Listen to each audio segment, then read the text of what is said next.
2025 best smartphone under 13K বর্তমান সময় 30,000 টাকা বাজেটের আশেপাশে যারা একটি স্মার্টফোন কিনতে যাচ্ছেন তাদের জন্য আজকের এই ভিডিওটা খুবই গুরুত্বপূর্ণ। আজকে আমরা 30,000 টাকা বাজেটের ভিতরে টপ 3 বেস্ট স্মার্টফোন নিয়ে কথা বলবো, যে তিনটি স্মার্টফোনকে বর্তমান সময় 30,000 টাকা বাজেটের ভিতরে ভ্যালু ফর মানি স্মার্টফোন বলা হয়ে থাকে। অনেকে রয়েছে 30,000 টাকা বাজেটের ভিতরে কোন স্মার্টফোনটি কিনবেন এখনো পর্যন্ত খুঁজে বের করতে পারেননি। তারা আজকের এই ভিডিওটা দেখেন সহজেই বুঝতে পারবেন আপনাদের জন্য কোন স্মার্টফোনটি বেস্ট হতে পারে 30,000 টাকা বাজেটের আশেপাশে ভিতরে। দেখুন, আমরা যে তিনটি স্মার্টফোন আপনাদেরকে সাজেস্ট করার চেষ্টা করেছি, এই তিনটি স্মার্টফোনের মাধ্যমে আপনি ভালো কোয়ালিটির গেম প্লে করতে পারবেন, একই সাথে ভালো ব্যাটারি ব্যাকআপ পেয়ে যাবেন, ভালো ডিসপ্লে রয়েছে এবং ভালো ক্যামেরা রয়েছে। এই চারটি বিষয়ের উপর ভিত্তি করে কিন্তু আপনাদের জন্য স্মার্টফোন সার্চ করার চেষ্টা করেছি, তাই অবশ্যই ভিডিওটা মনোযোগ সহকারে লাস্ট পর্যন্ত দেখতে পারেন। তো আমাদের লিস্টে প্রথমে যে স্মার্টফোনটি রয়েছে ব্র্যান্ডের স্মার্টফোন স্যামসাং কোম্পানির পক্ষ থেকে স্যামসাং গ্যালাক্সি A35। বর্তমান সময় অনেকে রয়েছে 30,000 টাকা বাজেটের ভিতরে একটি স্মার্টফোন কিনতে যাচ্ছেন, তাদের জন্য বলবো স্যামসাং গ্যালাক্সি A35 স্মার্টফোনটি আপনার জন্য বেস্ট হতে পারে। তো চলুন আমরা দেখে নিই এই ফোনে আমরা কি কি ধরনের স্পেসিফিকেশন গুলো পাচ্ছি। তো প্রথমে যদি আমরা কথা বলি ফোনটির ডিসপ্লেকে নিয়ে, এখানে ডিসপ্লেতে ব্যবহার করা হয়েছে 6.6 ইঞ্চের একটা সুপার অ্যামোলেড ডিসপ্লে। একই সাথে রয়েছে এই ডিসপ্লেতে ফুল এইচডি প্লাস রেজোলিউশন এবং একই সাথে এই ফোনটি আমরা 500 ডিসপ্লে দেখতে পাচ্ছি এবং রয়েছে 120 হার্টজের রিফ্রেশ রেট। যেহেতু আমরা 30,000 টাকা বাজেটের ভিতরে একটি স্মার্টফোন কিনতে যাচ্ছি, অবশ্যই ডিসপ্লের দিক থেকে অনেকটা এগিয়ে থাকবে এই ফোনটি। তো এবার যদি আমরা কথা বলি ফোনটির ব্যাটারিকে নিয়ে, এখানে ব্যাটারিতে রয়েছে 5000 mAh এর লিথিয়াম লোন ব্যাটারি এবং একই সাথে রয়েছে 25 ওয়াটের USB type C fast charger.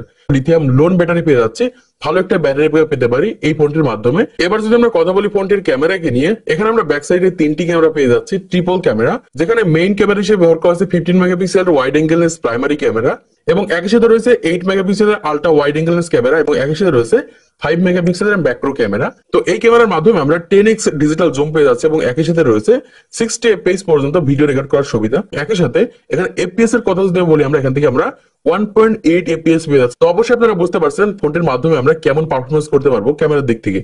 তো এবার যদি আমরা কথা বলি ফোনটির সেলফি ক্যামেরা নিয়ে, এখানে আমরা 13 মেগাপিক্সেলের wide angle lens primary camera পেয়ে যাচ্ছি, যেটার মাধ্যমে আমরা অ্যারাউন্ড 30 fps পর্যন্ত ভিডিও রেকর্ড করতে পারবো। এখানে এফপিএস এর কথা যদি বলি, এখানে আমরা 2.2 fps পেয়ে যাচ্ছি। সেই ক্ষেত্রে মোটামুটি বলা যায় সেলফি ক্যামেরার দিক থেকে অনেকটাই বেস্ট হতে পারে। তো এবার যদি আমরা কথা বলি ফোনটির ওয়েট কে নিয়ে, এখানে আমরা 209 গ্রাম দেখতে পাচ্ছি এবং একসাথে ফোনটা আমরা ওয়াটার রেজিস্ট্যান্ট দেখতে পাচ্ছি। কোম্পানি দাবি করছে 30 মিনিট পর্যন্ত ফোনটাকে আপনি পানির ভিতরে রাখতে পারবেন, তবে আমি সাজেস্ট করবো কোনোভাবেই আপনার হাতের ফোনটাকে কখনোই পানির ভিতরে রেখে ট্রাই করতে যাবেন না। এই ক্ষেত্রে কোনো প্রবলেম হয়ে গেলে কিন্তু কোম্পানির দায়ভার নিবে না। তো এবার যদি আমরা কথা বলি ফোনটির হাইলাইটেড বিষয় প্রসেসর কে নিয়ে, এখানে স্যামসাং এর একটি প্রসেসর ব্যবহার করা হয়েছে স্যামসাং এক্সাইনোস 1380 মানে 1380 প্রসেসর ব্যবহার করা হয়েছে, যেটাকে বর্তমান সময় গেমিং প্রসেসর বলা হয়ে থাকে এবং এই ধরনের প্রসেসরগুলোর মাধ্যমে যে কোনো ধরনের হেভি কাজগুলোকে ইজিলি আপনারা এই ফোনটির মাধ্যমে রান করতে পারবেন। এই প্রসেসরটি আমরা অক্টাকোরের সাথে দেখতে পাচ্ছি এবং একই সাথে রয়েছে 5 ন্যানোমিটার। একই সাথে যদি আমরা এই ফোনটির জিপিইউ নিয়ে কথা বলি, এখানে আমরা মালি G68 দেখতে পাচ্ছি এবং রয়েছে Android 14। বর্তমান সময় Android 15 দিলে আরেকটু বেটার হতো। এবং ইউআই এর কথা যদি বলি, এখানে আমরা স্যামসাং এর ইউআই পেয়ে যাচ্ছি, মানে ওয়ান ইউআই নিয়ে কিন্তু কোনো প্রবলেম হবে না এই স্মার্টফোনটির মাধ্যমে। তো এবার যদি আমরা কথা বলি ফোনটির র্যাম এবং প্রাইস কে নিয়ে, এখানে আমরা দুইটা ভেরিয়েন্ট দেখতে পাচ্ছি, একটি হচ্ছে 8GB র্যাম এবং 128GB ইন্টারনাল স্টোরেজ, যার বর্তমান বাজার মূল্য 30,299 টাকা। ম্যাক্সিমাম আপনি 30,000 টাকা বাজেটের ভিতরে এই ফোনটি মার্কেটে পেয়ে যাবেন। আরেকটি ভেরিয়েন্ট রয়েছে 8GB 256GB, যার বর্তমান বাজার মূল্য 34,999 টাকা, মানে 35,000 টাকা বাজেটের ভিতরে মার্কেটে পেয়ে যাবেন।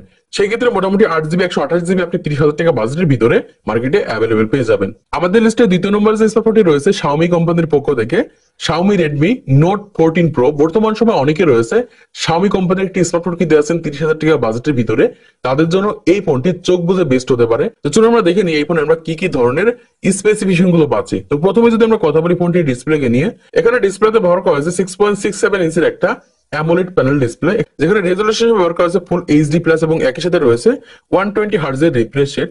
বর্তমান সময় আমরা যে স্মার্টফোনগুলো দেখতে পাই 30,000 টাকা বাজেটের ভিতরে, সেই সকল স্মার্টফোন কিন্তু আমরা 120 হার্টজের রিফ্রেশ গুলো দেখতে পাই এবং একই সাথে ব্রাইটনেস যদি আমরা কথা বলি, এখানে আমরা 3000 নিটস ব্রাইটনেস পেয়ে যাবো। সেই ক্ষেত্রে আপনি এই ফোনটা আউটডোর এবং ইনডোরে ভালো একটা পারফরমেন্স করতে পারবেন এবং একই সাথে এই ডিসপ্লে কিন্তু 500 ডিসপ্লে ব্যবহার করা হয়েছে।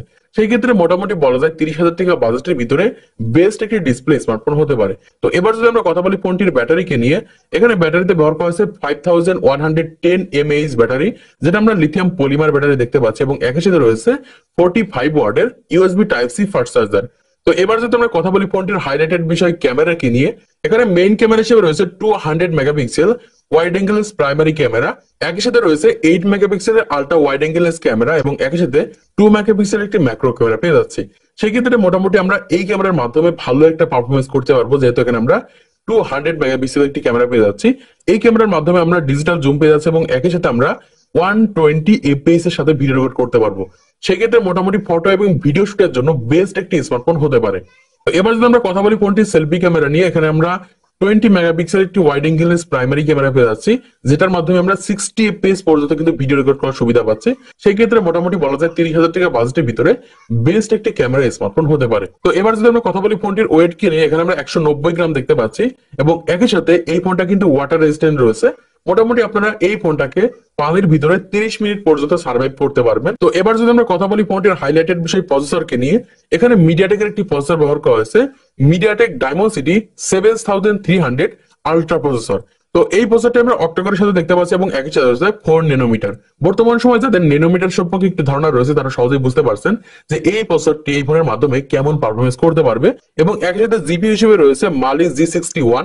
এই ক্ষেত্রে কিন্তু অনেকটা এগিয়ে থাকবে এই ফোনটি প্রসেসরের দিক থেকে। এবং এই ফোনটি আমরা অ্যান্ড্রয়েড 14 এর সাথে দেখতে পাচ্ছি। এবং যদি আমরা ইউআই নিয়ে কথা বলি, এখানে আমরা হাইপার এসও ইউআই ব্যবহার করা হয়েছে। সেই ক্ষেত্রে মোটামুটি 30,000 টাকা বাজেটের ভিতরে ভালো একটা পারফরমেন্স করতে পারবে এই স্মার্টফোনটি। তো এবার যদি আমরা কথা বলি ফোনটির র্যাম রম এবং প্রাইস কে নিয়ে, এখানে আমরা একটি মাত্র ভেরিয়েন্ট দেখতে পাচ্ছি 8GB 128GB, যার বর্তমান বাজার মূল্য 32,999 টাকা, মানে 33,000 টাকা বাজেটের ভিতরে কিন্তু এই ফোনটি আপনি মার্কেটে অ্যাভেলেবেল পেয়ে যাবেন। আমাদের লিস্টে 3 নম্বর যে স্মার্টফোনটি রয়েছে মোটরোলা কোম্পানির পক্ষ থেকে মোটরোলা E15 ফিউশন। এই স্মার্টফোনটিকে বর্তমান সময় 30,000 টাকা বাজেটের ভিতরে ভ্যালু ফর মানি একটি স্মার্টফোন বলা হয়ে থাকে। তো চলুন আমরা দেখে নিই এই ফোনে আমরা কি কি ধরনের স্পেসিফিকেশন গুলো পাচ্ছি। তো প্রথমে যদি আমরা কথা বলি ফোনটির ডিসপ্লেকে নিয়ে, এখানে ডিসপ্লেতে ব্যবহার করা হয়েছে 6.7 ইঞ্চির একটা POLED ডিসপ্লে ব্যবহার করা হয়েছে। এই ক্ষেত্রে সুপার অ্যামোলেড থেকে একটু নিচে এবং IPS LCD থেকে কিন্তু অনেকটা এগিয়ে থাকবে এই ডিসপ্লে। এবং একই সাথে এই ডিসপ্লের আমরা যদি রেজলিউশন নিয়ে কথা বলি, তাহলে আমরা ফুল HD+ রেজলিউশনে দেখতে পাচ্ছি এবং একই সাথে রয়েছে 144 হার্টজ এর রিফ্রেশ রেট। বর্তমান সময় আমরা যে স্মার্টফোন গুলো দেখতে পাই 30,000 টাকা বাজেটের ভিতরে, সেই সকল স্মার্টফোনে কিন্তু আমরা 120 হার্টজ এর রিফ্রেশ দেখতে পাই, কিন্তু রিফ্রেশ রেটের দিক থেকে কিন্তু অনেকটা এগিয়ে থাকবে এই স্মার্টফোনটি। এবং একই সাথে যদি আমরা কথা বলি ফোনটির ব্রাইটনেস নিয়ে, তাহলে এখানে আমরা 1600 নিটস ব্রাইটনেস পেয়ে যাচ্ছে। এই ফোনের মাধ্যমে মোটামুটি আপনারা ইনডোর এবং আউটডোরে ভালো একটা পারফরমেন্স করতে পারবেন। তো সেই ক্ষেত্রে মোটামুটি বড়দের 30,000 টাকা বাজেটের ভিতরে বেস্ট একটি ডিসপ্লে স্মার্টফোন হতে পারে। তো এবার যদি আমরা কথা বলি ফোনটির ব্যাটারিকে নিয়ে, এখানে ব্যাটারিতে ব্যবহার করা হয়েছে 5000 mAh এর লিথিয়াম পলিমার ব্যাটারি এবং একই সাথে রয়েছে 68 ওয়াটের ফাস্ট চার্জার। কোম্পানি দাবি করছে 15 মিনিটের ভিতরে ফোনটাকে আপনারা 50% চার্জ করে ফেলতে পারবেন এবং 25 থেকে 30 মিনিটের ভিতরে ফোনটাকে আপনারা ফুল চার্জ করে ফেলতে পারবেন। সেই ক্ষেত্রে কিন্তু ব্যাটারি এবং চার্জারের দিক থেকে কিন্তু অনেকটা এগিয়ে থাকবে আগের দুইটা স্মার্টফোনের থেকে। এবার যদি আমরা কথা বলি ফোনটির ক্যামেরাকে নিয়ে, এখানে আমরা ব্যাক সাইডে ডুয়াল ক্যামেরা পেয়ে যাচ্ছি, মানে দুইটা ক্যামেরা পেয়ে যাচ্ছি।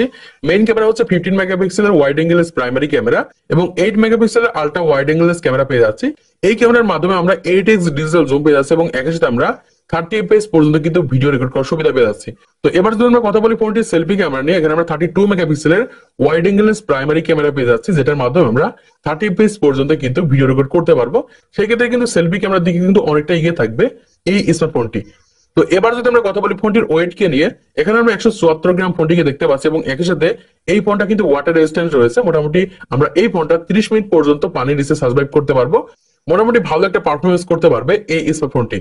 তো এবার যদি আমরা কথা বলি ফোনটির হাইলাইটেড বিষয় প্রসেসরকে নিয়ে, এখানে স্ন্যাপড্রাগনের একটি প্রসেসর ব্যবহার করা হয়েছে, কোয়ালকম স্ন্যাপড্রাগন 7S Gen 2। বর্তমান সময় লেটেস্ট একটি প্রসেসর ব্যবহার করা হয়েছে। এই প্রসেসরটির মাধ্যমে যে কোনো ধরনের গেমগুলোকে ইজিলি রান করাতে পারবেন এবং হেভি কাজগুলোকে ইজিলি এই ফোনটির মাধ্যমে রান করাতে পারবেন। কারণ এখানে যে প্রসেসরটি ব্যবহার করা হয়েছে, এই প্রসেসরটি অক্টোকোরের সাথে আমরা দেখতে পাচ্ছি এবং একসাথে রয়েছে 4 ন্যানোমিটার এবং একই সাথে এই ফোনটা আমরা অ্যান্ড্রয়েড 14 এর সাথে দেখতে পাচ্ছি এবং ইউআই নিয়ে যদি আমরা কথা বলি, এখানে আমরা হ্যালো ইউআই ব্যবহার করা হয়েছে। সেই ক্ষেত্রে মোটামুটি ইউআই নিয়ে কিন্তু কোনো প্রবলেম হবে না এই স্মার্টফোনটি। তো এবার যদি আমরা কথা বলি ফোনটির র্যাম এবং প্রাইস কে নিয়ে, এখানে আমরা দুইটি মাত্র ভেরিয়েন্ট দেখতে পাচ্ছি।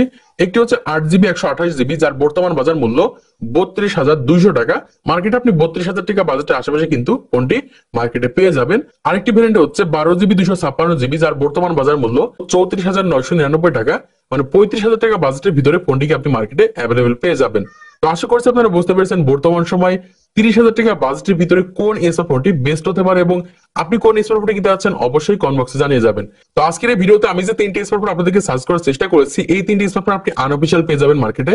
সেই ক্ষেত্রে মোটামুটি ভালো একটা পারফরমেন্স করতে পারবেন এই তিনটি স্মার্টফোনের মাধ্যমে। তো আজকের এই ভিডিওটা যদি ভালো লাগে থাকে অবশ্যই একটা লাইক করে দিবেন এবং আপনার পছন্দের কোনো স্মার্টফোন আছে কিনা 30,000 টাকা বাজেটের ভিতরে অবশ্যই কমেন্ট বক্সে জানিয়ে যাবেন এবং পরবর্তীতে আরো স্মার্টফোন রিভিউ ভিডিওগুলো দেখার জন্য অবশ্যই আমাদের চ্যানেলটিকে সাবস্ক্রাইব করে রাখবেন।